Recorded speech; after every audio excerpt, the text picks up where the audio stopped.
Greetings all, and welcome back to Luca Sprues. In today's video, we're going to have a little look at the relatively recently re-released Airfix 1/72nd scale Heinkel He111 P2. Now this kit originally came out in 2015, and there was also a 2016 release of the Heinkel He111 H6, I believe, with the additional UMO engines and the larger bombs and torpedo options, and that set has been off and on the market. I think it had a special livery scheme at one point. I built the Heinkel He111H when I was a kid, and that was my first bomber. And now that I'm slightly less of a kid, I've gotten a little bit better at making model kits, and this is one I picked up for myself. But they're also going to be available in the store at TechtonicHobbies. We've just brought them in. But anyways, enough chit chat. Today we're going to have a little look at what's inside the box and have a little talk about how good this kit is. So we'll start out by having a little look at the box. So on the front of the box here, we've got the usual Airfix packaging with the two schemes that are available in this kit. And you got some very nice digitally done artwork of a Heinkel He111 getting shot down by, I think that's a Blackburn fighter of some kind, skewer over Norway. So this aircraft was famous because not only was it recovered later after it was shot down by the Blackburn, but also both these aircraft apparently crashed in the mountains, and they made an interesting movie about that called Into the White. So this is a bit of a famous aircraft tool that they've used as the inspiration for the choice of schemes. Very interesting to get specific stories. If you have a look on the side here, you've got the usual Airfix blurb about the history of the Heinkel He111, and then you've got, again, the two schemes. This time it tells you a little bit more about where they're from. You've got your flying hour tokens to collect if you're a part of the Airfix club. You've got the list of paints that you'll need, and you've got your skill level just down here. So this one's a skill level 3, so it is a bit of a tricky kit, and I can remember as a kid finding it a little bit difficult, not doing the best job of it, but you gotta learn as you go, I believe. And then on the side, you've just got a mini version of the artwork. You've got all your warnings here and barcodes. They're important. If you have ever done retail, you'll know that they're important. But if you don't, then you don't care. On the back here, just a white box, so nothing too special. Now we'll open this one up. I previously opened this kit up. I haven't gotten around yet to washing the parts because I'll eventually be doing a build video on this one once I've decided what schemes I want to do with it, and once I've got a few other projects out of the way. We'll look at the sprues in a second. Let's start off with the instructions. These are pretty standard to Airfix, so they're a booklet form, which I'm a fan of. It's a lot easier to have just a booklet on your bench than a giant kind of blueprinty open out page thing. I'll think of a better name for it. So yeah, once again, you got your little description of the Heinkel He111, and you got some of the specifications and some details about the armament. So that's all interesting stuff. You got your warnings and your instruction icons, and then you get into the assembly. So it's pretty easy to follow. They're all nicely numbered. You've got your Humbrol paint guide there. So that's pretty standard for Airfix, but it's all very clear where everything goes, and that's really nicely laid out. So just building up some interior details, building the bomb racks and the spare ammunition. Not sure what all of these parts are, but I'm sure someone out there will know. The navigator and bombardier's seat. Then you've got the actual flight deck here, so the bomb aimer's position. And then you've got the pilot's flight controls, the rudder pedals, and I think they're mainly for the engine there. Then you've got the actual pilot's seat and the flight control column. Put your crew in, and then you build up the landing gear bay just here and attach that to the fuselage. So it's all very well designed usually with Airfix, and by the looks of the way the instructions are, it's going to be very designed to be put together easily. So everything will be precisely built, and it will all fit and join exactly with good design. Sorry, I'm not wording that the best, but oh well. Then you attach the wings onto the landing gear bay and the lower section of the wing, which is actually kind of half a piece there. Then the lower section of the wings, and then you got your flaps and your elevators, which are all posable, which is a very nice feature there. And you've got posable elevators there, which if you leave them unglued, you can actually move them. I think it's a very neat feature, and it also means if you're wanting to put it in a diorama, you're easily able to pose that all. Separate rudder there, so that's all good, and you've got the actual kind of control piece for the rudder, so you've got to carefully put that through. That'll be a bit delicate, but I'm sure it'll be worth it in the end. And then you've got the engines here, so I'll double check, because the 111 P uses an earlier engine, I believe, the Daimler-Benz engines. So the later on ones, I believe, used a Umo engine, so these are the early Daimler-Benz engines. So you build them, you put your radiator in place, add your intake, I believe, for the supercharger possibly. Not 100% sure if it has one though. Then you've got your exhausts and all of that, and that should go nicely together, and then you just slide it in. Then you've got your tail wheel, so options to have the landing gear extended or retracted. A little bit of a fiddly piece, a little bit fiddly, the landing gear there, but otherwise should be all okay. Then you've got your bomb bay doors, which you can have open or closed, which is a nice option. Then you've got the gondola, so that'll close off visibility mostly to the interior, but oh well. I think that there was an access hatch somewhere on the gondola that you could possibly modify to open, but I don't think it's an option in this kit. And then we're doing all of the machine gun armaments and the last of the instruments and the engine gauges, which are actually attached to the roof of the Heinkel He111, which is a little bit unusual. Obviously, you're going to be working with a lot of clear parts with this kit, with that huge glass dome nose, so that can be a very tricky part of the build. Then you've got your mid-upper gunner there. And it's nice to see that they've included some crew figures. You don't usually see crew figures these days with kits, especially bombers. That's quite rare indeed, but very nice that they've included that. And there's also two pilots, which I think were visible earlier. Then just putting in the side windows there. And you've got the option to have the main kind of access for the pilot open or closed. And then you've got the option to have the the cover for the gun slid back or forwards. Then you attach the engines in place, and they look like they spin, but you can also put them on last, so that's good if you like airbrushing. I know a lot of people like to hold the aircraft from the engines, like with a cocktail stick if you're airbrushing it, so that's useful that you can put those propellers in last and still have them spin. And then we've got here the layout for all the decals, so I believe this is just the markings for the specific aircraft, and then you've got a separate common stencils page here. So yeah, all in all, these instructions are all pretty clear. Once again, you're using Humbrol for the main colors. It's worth pointing out. However, you can always, if you're like me, actually follow the German RLM codes instead and use either Vallejo or AK Interactive paints. So that's still nice that they've included that.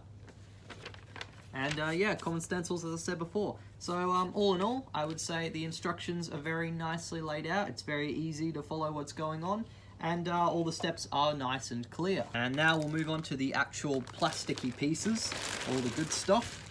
So I'll just dispose that. It's all in one giant plastic bag, and we'll start off with the first set of sprues, which is frame D in this case.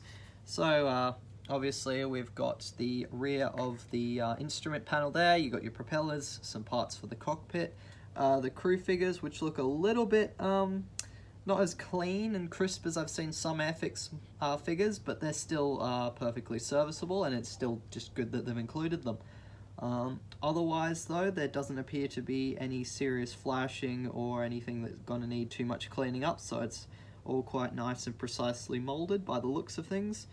Got your cockpit floor there, and some of the nice interior details for the landing gear, and some good detailing on the actual parts for the cockpit, so that's nice to see they've done that. You got your exhaust there. You'd have to get a needle to add in some holes if you wanted. Oop, just a little bit of the injection pins, so that's all quite nicely done. I don't see any obvious ejector markings. They're all quite nicely hidden on these parts on the sides that won't be visible when you've built the actual model. So that looks all nicely engineered. And you've got some nice fine details on your radiator bits there. So yeah, that is frame D, looking pretty good.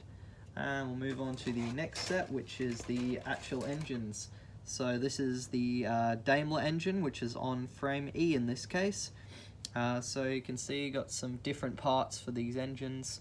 The first Heinkel I did was the 111H, so it had Umo engines, so they're different, as I've mentioned before. but pretty similar assembly, and the details don't look too bad at all. Quite nicely done in terms of how clean the mold is. It's only just a tiny bit of flashing on some of these smaller parts, but otherwise that looks pretty good, and nothing really to see on the underside. We have got frame A, so this is your main wings.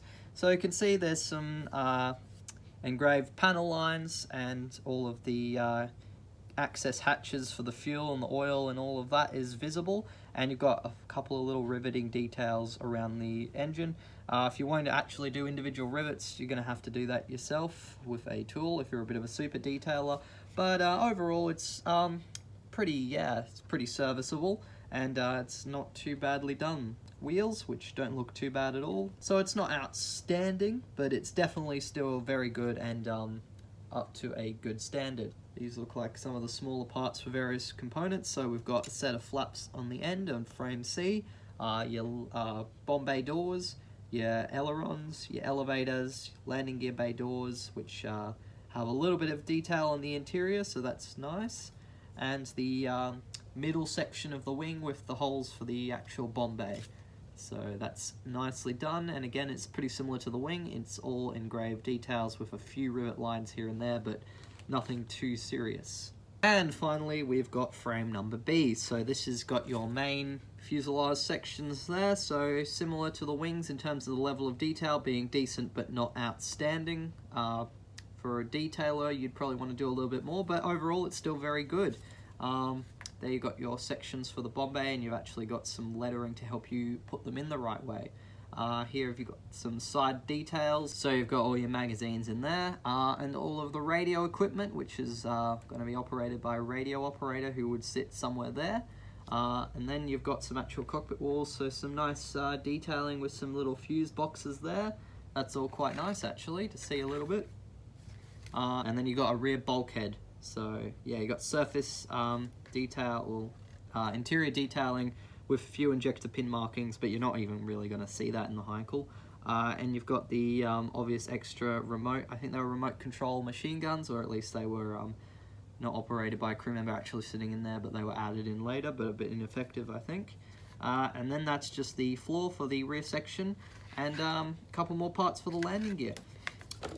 So obviously, being a Heinkel 111, we've got a lot of clear parts, and this one's come loose, which isn't ideal. Might get a bit scratched up if it's not looked after properly.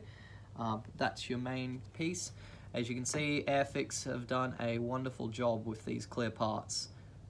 There's basically no distortion up close when you're looking through them. You can see quite clearly how good that's done, especially for the complex shapes that are in the Heinkel 111's glazing. So that's wonderful that they've done that for all the clear parts, and that's the same again for the underside. They've done it very nicely, so there's really no distortion, and they're all basically crystal clear parts with a nice little bit of shine. And there's a few different options based on the various Heinkel 111's refinements. The Germans are notorious for making a lot of very minor refinements during production runs. So there's lots of spare parts for this kit, for additional machine guns to be fitted to clear parts, different clear parts here and there. So there's a lot of little tiny variations, which is good. And then you've got your main kind of sliding door, the front machine gun position, and again, for like the shapes that these are, the clear parts are really quite excellent. So it's great to see Airfix have invested a lot of effort and time to get those right, because obviously it's a very distinct part of the Heinkel 111, being basically 80% glass. And now we'll move on to having a look at the decals. They're printed as usual by Cartograph, so you can expect excellency. So you've got some very nice fine details there. Might try and get the camera to focus a little bit better on these ones. So I've got all your fine common stencils, your markings for the actual cockpit, instruments and gauges. They're all quite nicely done, so that's good. And your main decals looking very good there. Hopefully won't have too much of a problem with silvering, not that you usually do. And you've got two different schemes, one for Kampfgeschwader 5, I believe I'm saying that correctly, and Kampfgeschwader 55. So this one I believe is the one that crashed in Norway into the white, and this one I believe was based in France during the Battle of Britain. So some nice variations, and you've even got some nice little nose art there, which is pretty cool. So overall, that is looking quite excellent. So overall, it's quite a decent little kit. It's probably one of the best Heinkel He111s out there on the 1/72nd scale market. The only other ones I can think of are Revell, which I haven't had the pleasure of doing, but I believe it's supposed to be of quite good quality. Rodin do a couple, but I think they're only the early models, which is still quite interesting. And Italeri, I think, re-released one, but I don't think it's quite the same level of detail as the Airfix one. So yeah, I'd say the Airfix is the best way to go if you're after a Heinkel He111. Unfortunately, they've only got the P model out at the moment, and this one was part of their re-release, I think, last year. I prefer the H model because it's more commonly produced, and the P model was really kind of phased out towards the start of World War II. So I'll be making this kit once I've decided either on a scheme that I'm happy with for the P model that I'll make some custom decals probably for, or perhaps I might use my 3D printer to actually make some UMO engines to make it the H model. But that's going to take a lot of effort and time, so I'm going to try and avoid that if I can find a P scheme, focusing obviously on my usual favourite subject of the Eastern Front. So stay tuned for that. I'll be getting around to that once I've finished a few other little projects off. But otherwise, yes, I definitely recommend the Airfix Heinkel He111. I've got fond memories of making one of them as a kid. As I said, the first bomber that I did, so it's a bit of a special kit in my personal journey as a modeler. If you feel like buying a Heinkel He111 after watching this video, then I suggest you come on down to TechtonicHobbies on 447 Wisest Road, Maroochydore. We have them currently retailing at about $70 each, and if you come in and we happen to have run out, then you can just come on up to the front and we'll do our best to order one in for you. And I'd like to thank you everyone for watching this video, and if you enjoyed, please be sure to leave a like, and if you have any questions or suggestions, please be sure to leave them down in the comments below. And a special shout out to my wonderful patrons, Archie Palmer, J&K Jones, Emo, and Joan Moss. Thank you so much guys for funding my videos. And until the next video, model on.